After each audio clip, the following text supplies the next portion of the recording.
No, I wasn't surprised. We talked about it. We had a meeting and, after when they came back in January, we sat down and talked, and, his goal was to be a starter. I mean, that was very important for him to do it. A starter to be on, regular downs.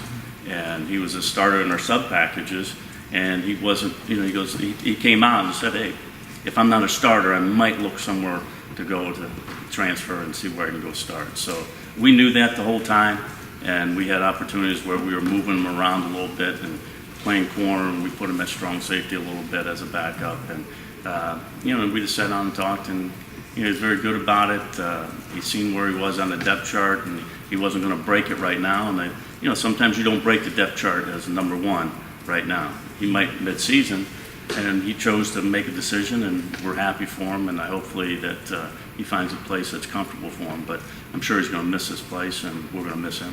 Phil, the fact that he's on course to graduate in just 4 years, what does that say about? Seems like he's really taking care of his business here. Oh, I think he's done a really great job. I mean, right now I think he's in class 6 hours, so that's all he has right now to graduate. So I think that gives him an opportunity to go with his degree, and he'll get somewhere in the summertime, wherever he chooses to go, and have an opportunity to be a starter somewhere. And at cornerback, then you've got 2 senior starters. Josh Jackson seemed to flash, at least in our limited opportunity to see him. Is Jackson and maybe Ojemudia right now kind of the next 2 then after Maben and King?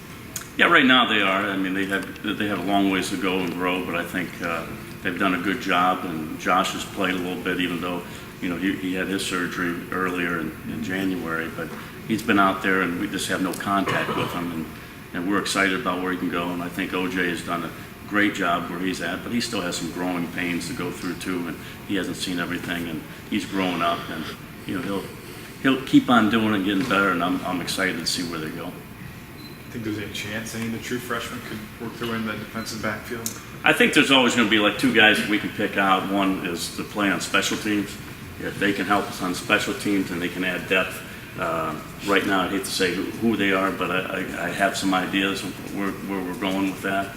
And hopefully in the summer, the opportunity to work with these kids in the summer and get them on the right page, and then go through 2 days, I'll have a better chance. But usually two out of the 4, we're not going to do it. Everybody's not going to be playing in the back end, but we're going to try to get some use out of at least 2.